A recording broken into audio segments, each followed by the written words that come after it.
Two UW-Milwaukee students have died on campus within the past year after both overdosed on the synthetic opioid fentanyl. Ben Jordan goes in depth on the similar circumstances in both overdose deaths and how the university is responding to parents' call for action.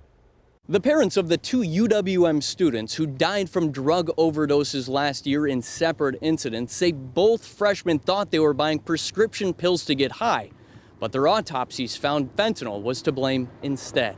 ERIN and RACHWAL are left looking at photos. He loved baseball. We did a lot of family trips. Reminiscing on memories of their oldest son, Logan, who is no longer with them. He had an amazing, family, and we did everything we could to save him. The 19-year-old was in his freshman year at UW-Milwaukee when his parents got the devastating call last February. His name popped up on my phone. I knew something was wrong. They rushed to campus to learn Logan had overdosed in his dorm room. An autopsy found fentanyl caused his death. ERIN says a police investigation found that Logan thought he was buying a pain pill from a drug dealer. He wasn't intentionally taking fentanyl. Absolutely not. Just 9 months later, the RACHWALs learned the same situation tragically unfolded in the same dorm building for another UWM freshman, Cade Reddington. ERIN reached out to Cade's mother to offer support. There's such a stigma with if he's a bad kid or he's a reckless kid, he came from a bad home. And that's not what's happening with fentanyl. The Milwaukee County Medical Examiner's Office says it saw a record year of drug overdoses in 2021. Sarah Schreiber says fentanyl was present in 80% of those deaths. It's far too common, unfortunately, in our casework to find a situation where it's pronounced as unknown material, or unsuspected that was an exposure to fentanyl. Do you think the university's response was enough? No. There was nothing that came out from the university. The kids didn't, it was all swept under the rug. I interviewed UWM's campus alcohol and drug prevention coordinator about the two student deaths. This is a tragedy. It's terribly sad. Did the university make students aware that two students have died from drug overdoses this year?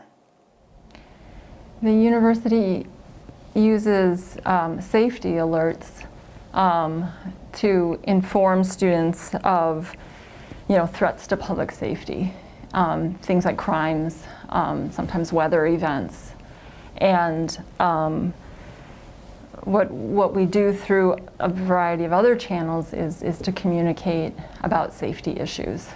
So students were not made aware, or this was not brought to light to other students? There is an email that goes out. I don't know if it goes to all students. A couple days after our interview, UWM sent out its winter break reminder, which included a warning to students about the dangers of unknowingly consuming fentanyl. And just days into the new year, UW-Milwaukee police shared information about the One Pill Can Kill nationwide campaign on social media. And I always think to this day, with this other kid who passed in November, if he would have seen posters after Logan passed all year long, would he have thought twice to take that pill?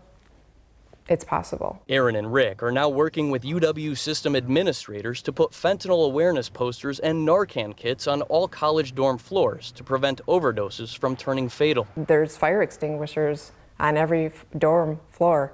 And, did any kids die this year from a fire at UWM? I don't think so. But there are kids dying from drugs all over our country. The RACHWALs say students also need to know that there are laws in place to provide legal immunity for those who overdose, as well as those who report it. Reporting at UWM, Ben Jordan, TMJ4 News.